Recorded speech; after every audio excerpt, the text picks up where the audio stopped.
America दुनिया के सबसे पुराने लोकतांत्रिक देशों में से एक है। पिछले 233 वर्षों में वहां पर 45 राष्ट्रपति चुने जा चुके हैं और 72 बार शपथ ग्रहण समारोह भी हो चुका है। लोकतंत्र होने के बावजूद भारत और अमेरिका में एक अंतर जरूर है। भारत में चुनाव जीतने के बाद प्रधानमंत्री के लिए एक शपथ ग्रहण समारोह होता है, जबकि अमेरिका में इसे इनॉग्रेशन डे यानी कि उद्घाटन समारोह कहा जाता है। और इसी के तहत जो बाइडेन ने भी अमेरिका में राष्ट्रपति पद की शपथ ली और अमेरिका के नए राष्ट्रपति बन गए।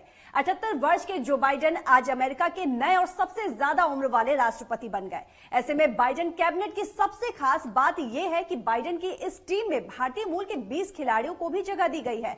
ये अमेरिका के किसी भी राष्ट्रपति की टीम में भारतीयों की अब तक की सबसे बड़ी संख्या है। इसे अमेरिका की राजनीति में भारत की बढ़ती हुई सॉफ्ट पावर भी कहा जा सकता है। आइए आपको बताते हैं कि जो बाइडेन की कैबिनेट में किस भारतीय को क्या जिम्मेदारी दी गई है।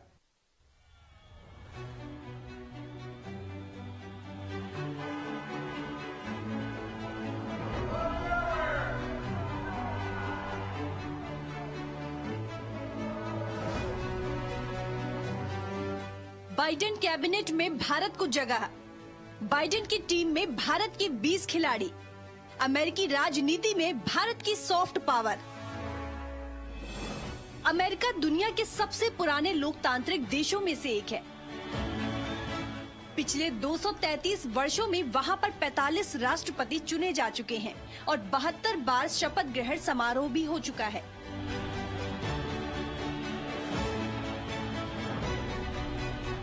लोकतंत्र होने के बावजूद भारत और अमेरिका में एक अंतर है। भारत में चुनाव जीतने के बाद प्रधानमंत्री के लिए एक शपथ ग्रहण समारोह होता है, जबकि अमेरिका में इसे इनॉग्रेशन डे यानी उद्घाटन समारोह कहा जाता है।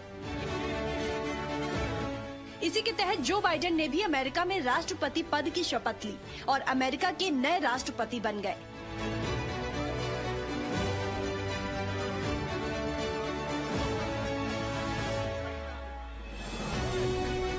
78 वर्ष के जो बाइडेन आज अमेरिका के नए और सबसे ज्यादा उम्र वाले राष्ट्रपति बन गए।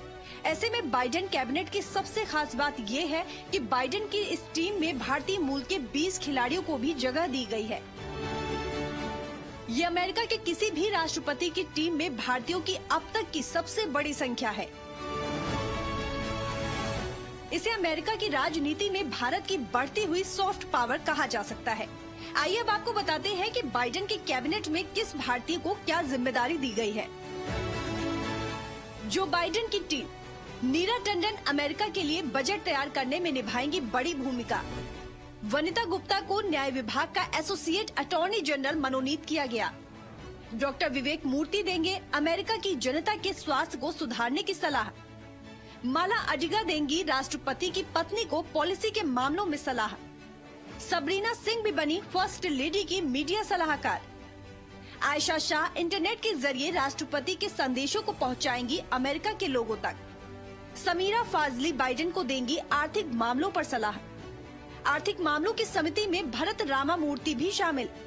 गौतम राघवन करेंगे राष्ट्रपति के लिए स्टाफ की नियुक्ति। विनय रेड्डी को मिली बाइडेन के भाषणों को लिखने की जिम्मेदारी। वेदांत पटेल होंगे राष्ट्रपति के assistant press secretary. National security council में भी 3 लोगों को किया गया शामिल। सोनिया अग्रवाल को बनाया गया पर्यावरण मामलों के लिए वरिष्ठ सलाहकार। अमेरिका को कोरोना से बचाने वाली टीम में दी गई विदुर शर्मा को जिम्मेदारी। राष्ट्रपति को कानूनी सलाह देने वाली टीम में 2 महिलाओं की नियुक्ति।